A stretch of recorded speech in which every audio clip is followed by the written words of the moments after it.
Hello, let's start working on 13.4. Let's do, I think I will do number 10 and number 14. Number 10, we just need to find the velocity, acceleration, and speed. Okay, then number 10, r prime t, which is our velocity vector function, will be negative 2 sine t 3 and 2 cosine t. Therefore, the speed function, which is the magnitude of the velocity vector function, that will be square root of 4 sine squared t plus 9 plus 4 cosine squared t. Now, 4 sine squared t plus 4 cosine squared t equals to 4. Plus 9 give us square root of 13. So that's the speed function. While the acceleration vector function is equal to the derivative of velocity vector function, which is the second derivative of position vector function. And therefore, that's negative 2 cosine t, 0, negative 2 sine t. Okay, that's for number 10. Number 14, oh, I think this one is a bit heavy. Number 14, r prime t, which is our velocity vector function, is given by 2t cosine t minus cosine t plus t sine t. And then the third component, negative sine t plus sine t plus t cosine t, which is 2t, t sine t, t cosine t. I can factor a t here, right? The reason I factor it, so that when I compute the speed function, which is the magnitude of velocity vector function, I then have the absolute of t, that's the common factor, right? Square root of 4 plus sine squared t plus cosine squared t. Okay, which is square root of 5 times, supposed to be absolute of t, but we know that the t is non-negative, so I can just get rid of the absolute sign safely. Okay, now while the acceleration vector function, which is the next derivative of velocity vector function, or the second derivative of position vector function, that will be 2 sine t plus t cosine t, and then cosine t minus t sine t. Okay, so that's for number 14. Number 16. So we have that's the acceleration vector function. So the velocity vector function will be the integral of the acceleration vector function respect to time, plus later on the initial velocity. Okay, so in this case that will be 2t 3t squared 4t cubed plus the phi naught, right, which is 100. Okay, let me just speed forward. This is 2t plus 1 3t squared 4t cubed. Okay, because phi naught is 100. Okay, while the position factor function at time t is the integral of the velocity factor function respect to t, which if I integrate, I get t squared plus t cubed t to the fourth plus the position at time 0, which is j minus k, that's 0, 1, -1. That gives us the position factor function to be t squared plus t, okay, t cubed plus 1 and t to the fourth minus 1. Okay, now number 23. A projectile is fired with initial speed 200 meters and angle of elevation 60 degrees. So let's see, suppose this is the ground, okay, and we shoot it from the ground, okay, at initial speed 200 meters per second at the angle of 60 degrees. Now, of course, then we expect the trajectory to be something looks like this. It's a parabola, right? Okay. Now, then, part A, find the range of the projectile. We want to find this. This is the range. I think before I really go on, let's find the trajectory first. Okay. I know you may just use the formula from my lecture, but try to see if you can develop that yourself, knowing that the acceleration, the only acceleration applied here is the gravity, which direction is downward by -g. Okay, now this negative g, the g here, the gravity here, may be 10, maybe 9.8 meters per second squared. I will just keep it in g. Okay, I will keep it in g. So the velocity factor function will be the integral of that, right, plus the initial velocity, right? And the initial velocity, if this is 200 with 60 degrees here, then the x component will be 200 cosine 60. The y component of that velocity will be 200 sine 60 degrees. Okay, so that will be 200 cosine 60 degrees in horizontal direction. Okay, and then 200 sine 60 degrees in the vertical direction minus gt, which is the integral of the acceleration to get the velocity. Okay, now simplify this. This will give me 100 square root of 3 minus gt.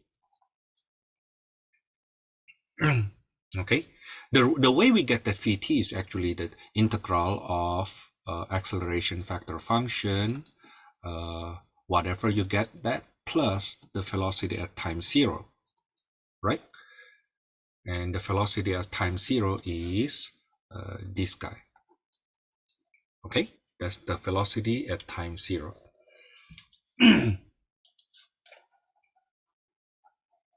Now then, the initial position is 0, 0, so the trajectory, the RT, will be the integral of that, 100t, 100 square root of 3t minus 1/2 gt squared.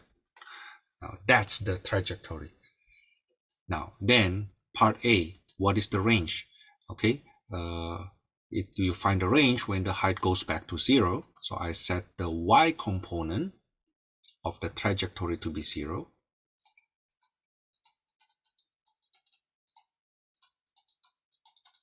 Okay, let's say I factor 1/2 out, 1/2 t, I get 200 square root of 3 minus gt equals to 0. So either when time equals to 0, which is where you start, right?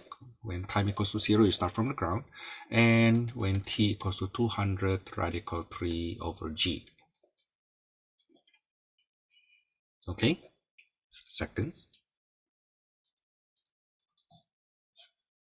So the range will be the x component of the trajectory vector function, which is x times 200 square root of 3, x at time 200 square root of 3 over g, which is basically 100 times that number. That's 20,000 square root of 3 over g meter. Okay. Next, how about the maximum height? How about the maximum height? The height is maximum when the velocity in the y direction reach 0, right?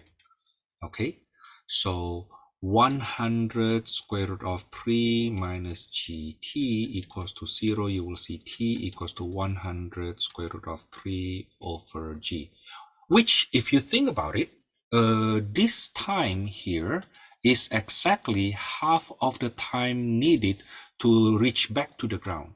This is the time needed to reach the ground, and this is half of that, right? Now, if we look back to this curve here, notice that the maximum height is actually the axis of symmetry of this guy. So if we have the time needed to reach the maximum to go back to the ground, then to reach the maximum height is half of that. Now, notice that this is not true if your initial height is not from the ground, okay, which we will see in the next question. Okay, now with that said, then what is the maximum height? The maximum height, you already know the time. The maximum height will be the y at that time.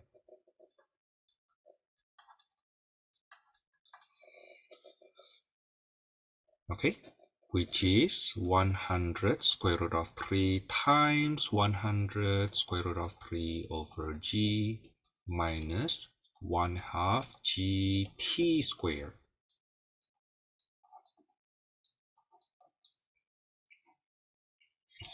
Which you will see this is equals to 15,000 over g meters. Okay, that's the maximum height. Okay, part C, what is the speed at impact? Now, according to our theory, we have seen that for whatever height you choose, as long as it has the same height, then the speed at that height must be the same. So the speed at this point and the speed at this point must be the same. The direction may be different. The velocity may be different. Okay, but the magnitude of those velocities must be the same. Now you will see, because of the symmetry, then the angle here is the same to the angle here. Okay, in other words, according to our theory, if we look back, because our initial height is the ground and the terminal height that in question is also at the ground when it impact the ground, right? So we expect the speed at this point here should be the same to the initial speed, 200 meters per second. Okay, so we can just answer it fast. V at that impact equals to 200 meters per second, assuming when we say impact is go back to the ground. Okay, now however, can we show the work? Right, that's the hard part. Okay, let's find the work. Okay, let's see. So I need to compute the time. We already have the time. We already have the time of impact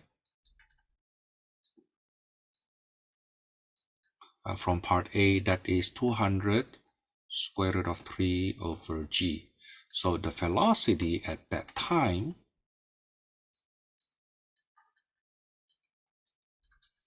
the velocity at that time is 100 square root of 3 minus g times 200 square root of 3 over g.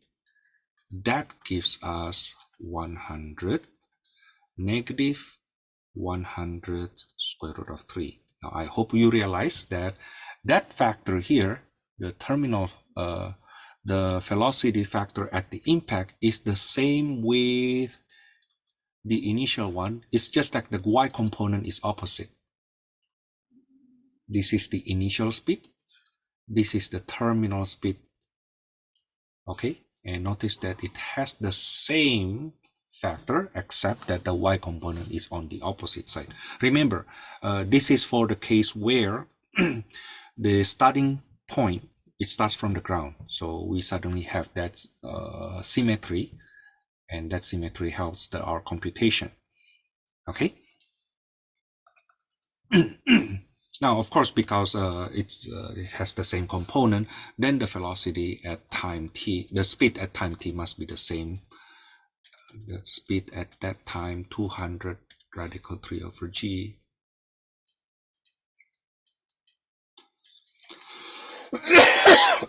Must be the same, 200 meter per second. You can compute that, the absolute value of this factor, you will see that's 200. Okay.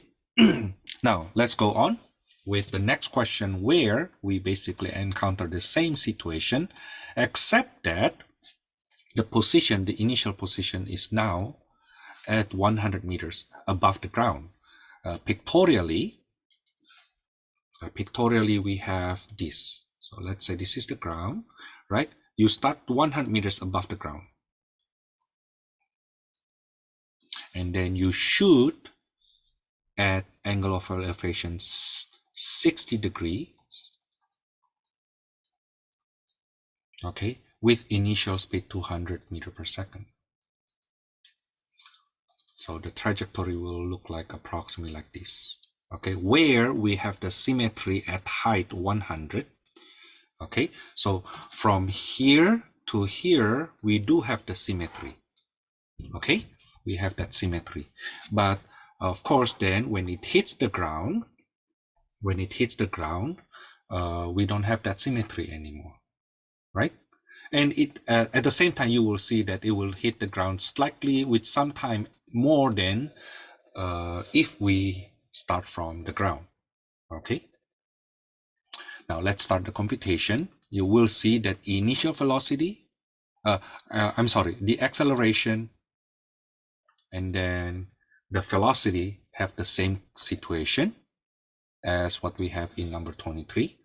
Okay, so the acceleration factor function is 0, negative g. The velocity factor function will be 100 radical 3 minus gt, right? And then the position factor function will be very similar, except that your starting point now is not at height 0, but at height 100. Okay, so if we write this in factor notation, this is actually 0, 100 meter. Okay. So part A, what is the range? The range is when the y equals to 0, right? Okay, when the y equals to 0, I need to find the time. So 100 square root of 3t minus 1/2 gt squared plus 100 equals to 0. I need to solve for t. Okay, but to make it easy for me, let me multiply it by negative 2 and rearrange that. I get gt squared minus 200 square root of 3t minus 200 equals to 0. So my t will be negative b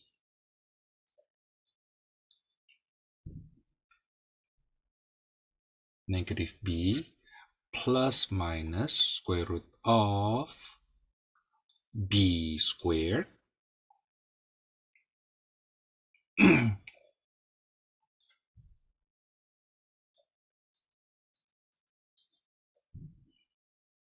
plus 4ac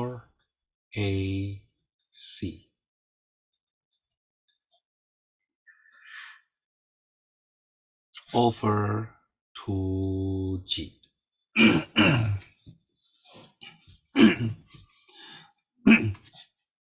So let's see. So inside the square root is the one kind of like a bit messy.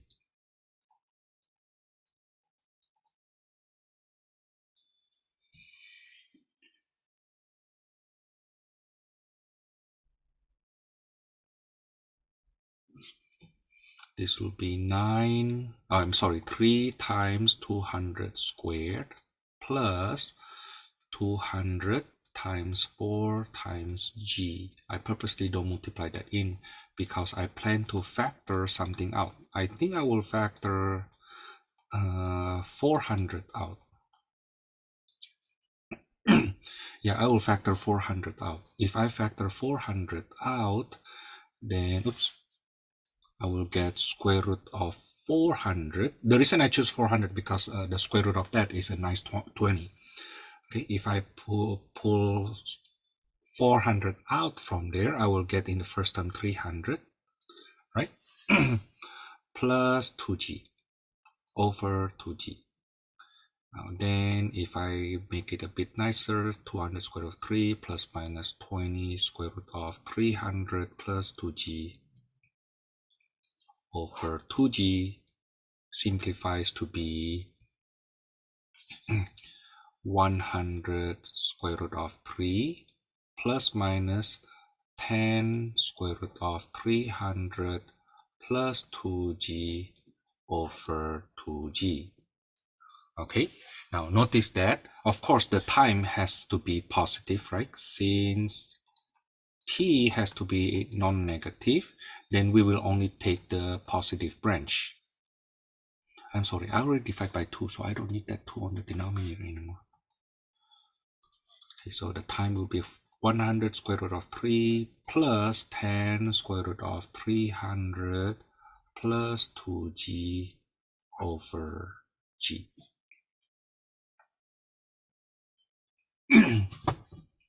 Okay, now then what will the x be then? X at that time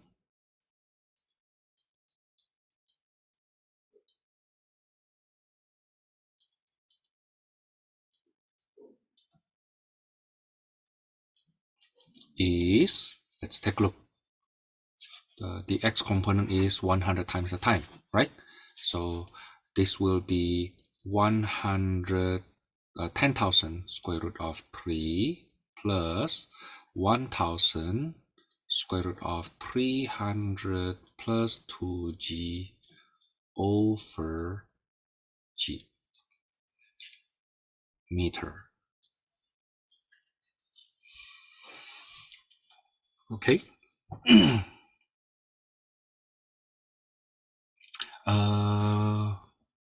Yeah, you may want to see the impact of having this extra 100 meters here, okay, compared to if we don't have that extra. So it's supposed to be 20,000 radical 3 over g.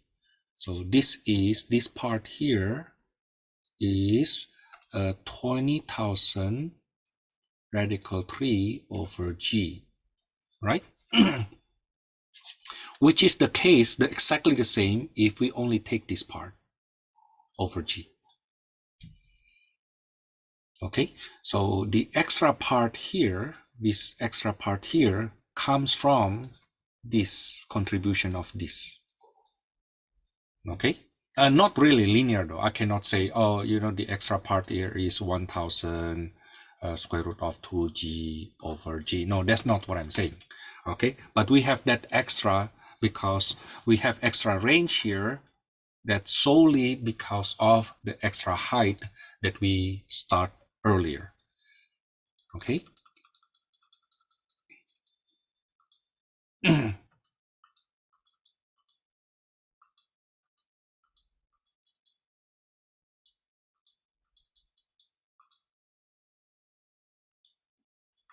Now then, part B, what is the maximum height? The maximum height will be if we can try to visualize that, the maximum height happens when we have this symmetry earlier, right? Okay, whatever that height, you will add 100. What do you think? Is it okay? Okay, so whatever that height you have in number 23, which is this guy, we will add 100. Okay, that's the logic, right? Okay, but logic it's driven by instinct for now, for that kind of way to explain it. How about showing the work? Okay, let's try to show the work. So it reached the maximum height when the y prime t equals to 0. Okay, and we have computed in part number 23b, we found out that 100 square root of 3 minus gt equals to 0. So the t is 100 square root of 3 over g. Now then the maximum height yt will be, y at that time will be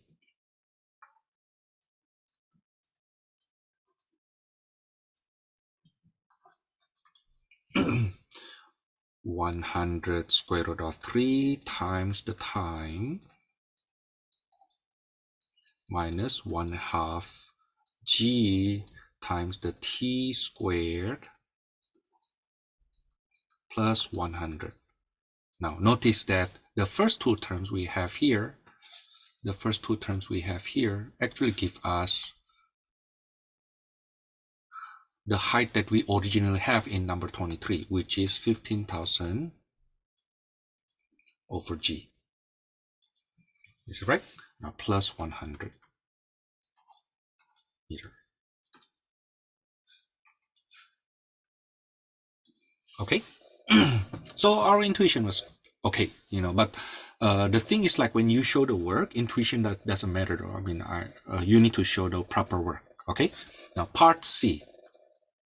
The next question is, what is the speed at impact? We do expect, because the speed here, as we have seen before, the speed there is equal to 200 meter per second, because it's the same height, right? So given that it still move on and being influenced by the gravity, then the speed here must be higher. Okay, the speed will be greater than 200 meter per second. Is it okay? No. But the thing is, like, no, we know it'll be more, but how much more? That's something we need to show. Okay, that's something we need to compute. But we do expect that the speed at impact will be higher. Okay, so when will that impact though? What is the impact? We know the time already of impact. The time of impact, we get that from part A, is 100 square root of 3 plus 10 square root of 300 plus 2g over g. Yeah, you may say, Thomas, can we just change that g to 10 or 9.8? In your test or in some textbook, they will tell you what to replace that by. I know it looks so ugly right now, right? We cannot really simplify that to a nice number. Okay, but once you do simplify that to a nice number and then you do some rounding here and there, you may not get the exact solution I had earlier. Okay, that's why I prefer you, for now at least, we learn from the theory point of view, just leave it in G. Okay, now then, what is the speed? I need to find the velocity first at that impact.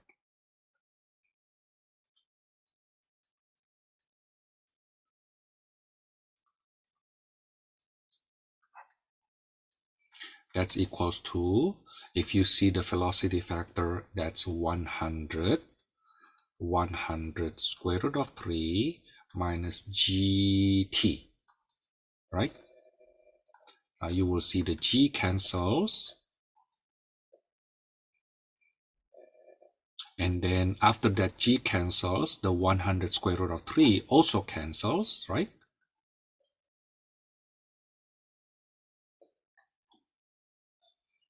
So we end up with 100 minus 10 square root of 300 plus 2g. That's the speed at, that's the velocity at impact. So what is the speed at impact?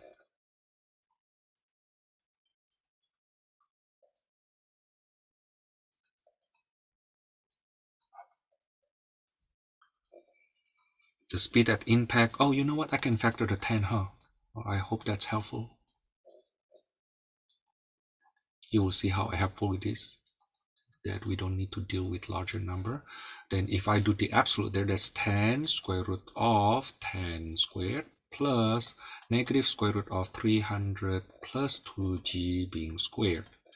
That's 10 square root of 100 plus 300 plus 2g.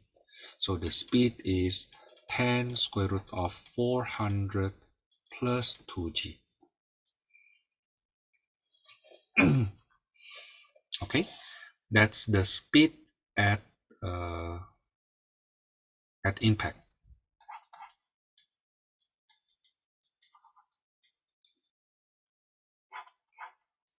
In fact, it may be interesting if we want to find what is the angle of impact. So let's call this my follow-up question, angle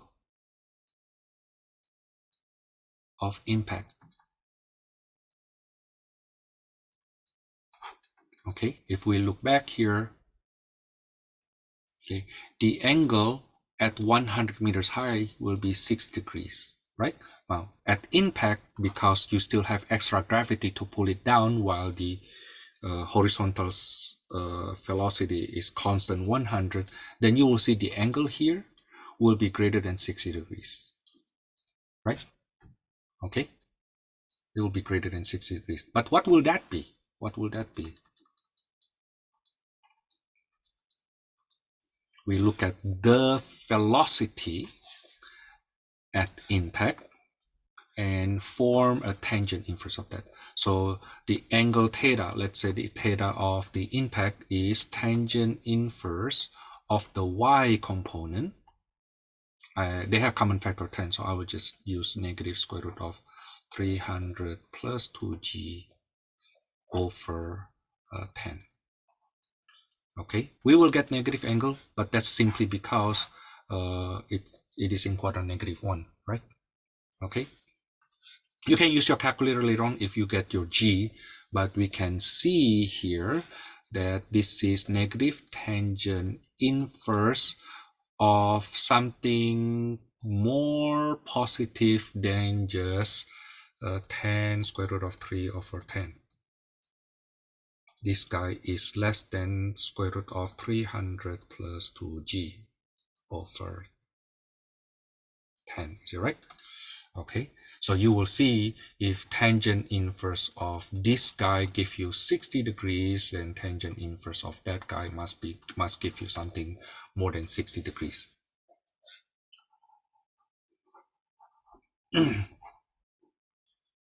Okay, but number wise, it depends on what G you use.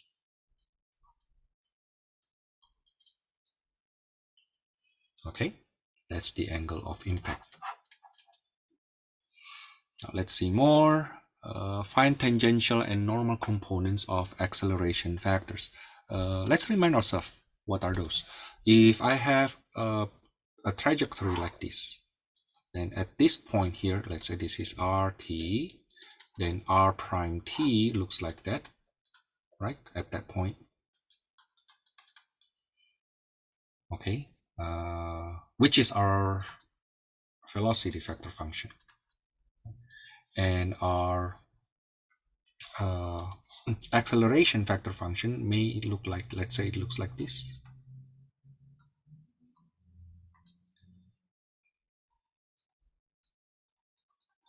Now, the tangential component is this part here. This is the length of the tangential component, and this is the length of normal component. Okay, now you will see that the tangential component will be equals to basically the projection of AT factor acceleration factor function onto the velocity factor function. Okay, which is equal to, as you will see, that's basically the Vt dot At over the magnitude of Vt. Okay, remember that in the past, I think we use R prime dot R double prime over magnitude of R prime. Okay, right now, because we dealt with velocity and acceleration, we can just use factor A and factor V instead of R double prime instead of R prime. Well, anyway, now the normal component is the height of this parallelogram. The height of this parallelogram. Okay, so the normal component of acceleration will be basically the cross product of the velocity factor function and acceleration factor function divided by the length of the base, which is the magnitude of velocity factor function. Okay, those are the formulas. So if we apply to number 40, for example, number 40, the RT is t squared 3t. Then R prime t, which is our velocity factor function, will be 1, 2t, 3, whose magnitude is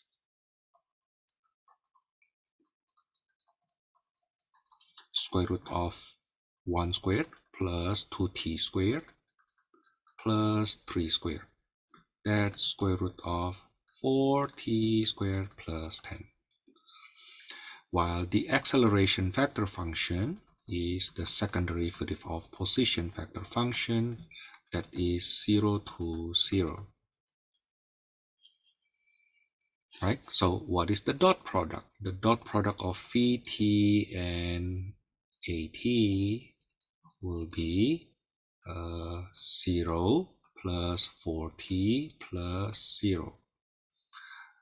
Therefore, the tangential component of acceleration will be the dot product divided by the magnitude.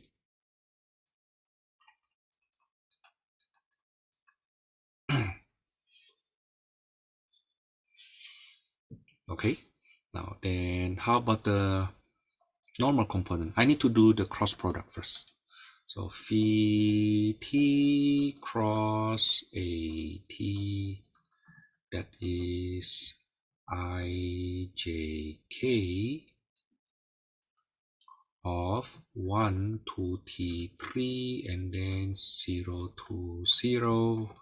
That gives me negative 6, 0, 2.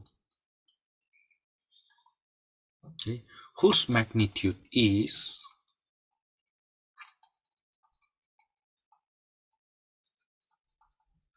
it's a constant square root of 36 plus 4, huh? So that's square root of 40, which is 2 square root of 10. Therefore, the normal component will be 2 square root of 10 over square root of 4t squared plus 10. I think I can reduce by at least 2, huh? I can reduce by 2. If I reduce by 2, that's 2 square root of 5 over square root of 2t squared plus 5. Right? Okay, that's the normal component. Number 42. I think that's the last one I want to do for this question, these sections. The RT equals to T cosine squared T sine squared T. So the velocity vector function will be 1, -2 cosine t sine t, and then 2 sine t cosine t, which simplifies to be, before I do another derivative, this will be 1 negative sine 2t sine 2t. Okay.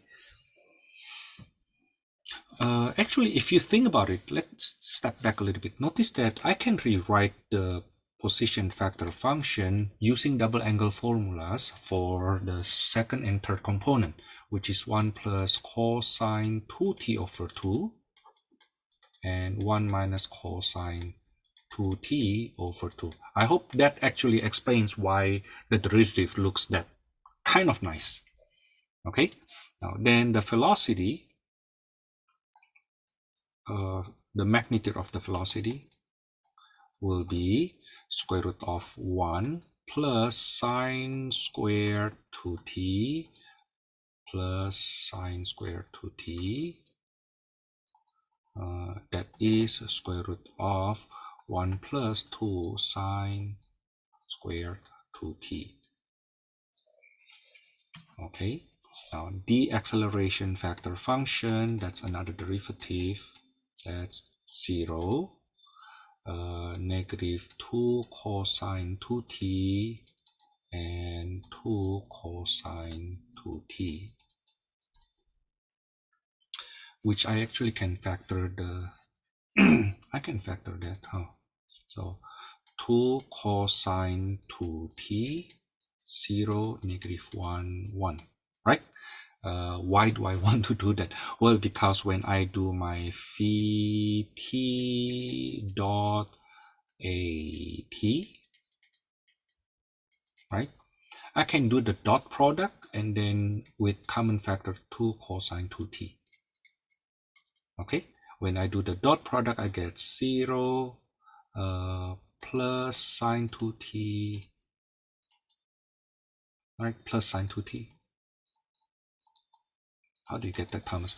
I'm looking at the first product is 0, the second product is sine 2t, and the third product is sine 2t also with common factor here, right?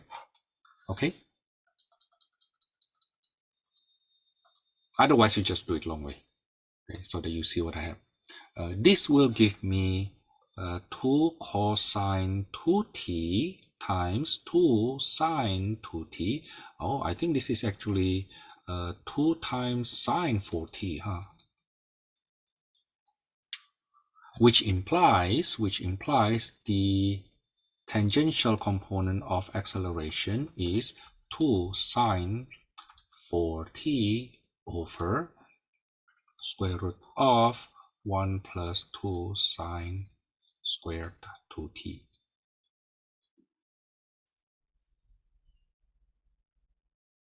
Okay.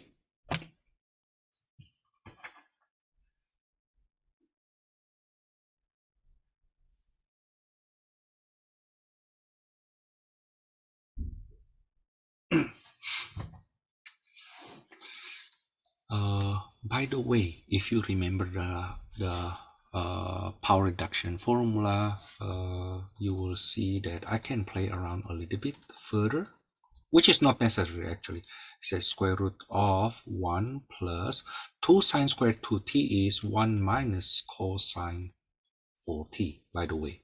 So if you want to super simplify this, this is what it looks like, 2 minus cosine 4t. Okay, so we can use that one. I think this is what our text will give you supposed to be, or whoever does give you the solutions, but this is another view of that. Okay, notice that the denominator is at least 1. At least 1. Right? So this is at least 1. Because this is at least 0. Okay? At most, radical 3. At most, radical 3. It's just happened to be an observation.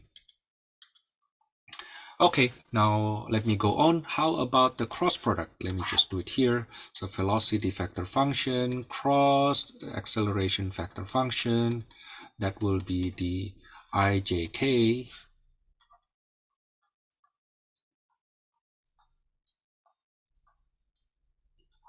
Okay, and then on the top, the phi t is 1 minus sine 2t, sine 2t. And the acceleration factor function is, I have common factor 2 cosine 2t outside, and then 0, -1, -1. I'm sorry, 0, -1, 1,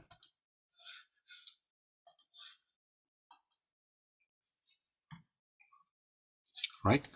That will give us 2 cosine 2t, and then,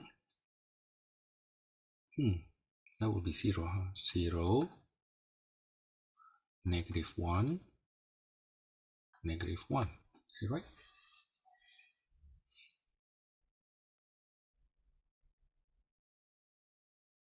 Okay, whose magnitude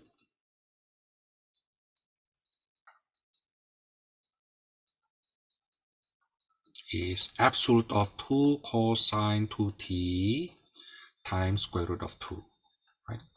That's 2 square root of 2 absolute of cosine 2t. Therefore, the normal component will be 2 square root of 2 cosine 2t in absolute sign, of course, over square root of 1 plus 2 sine squared 2t. Okay, that is the normal component at time t. Okay then, that's it.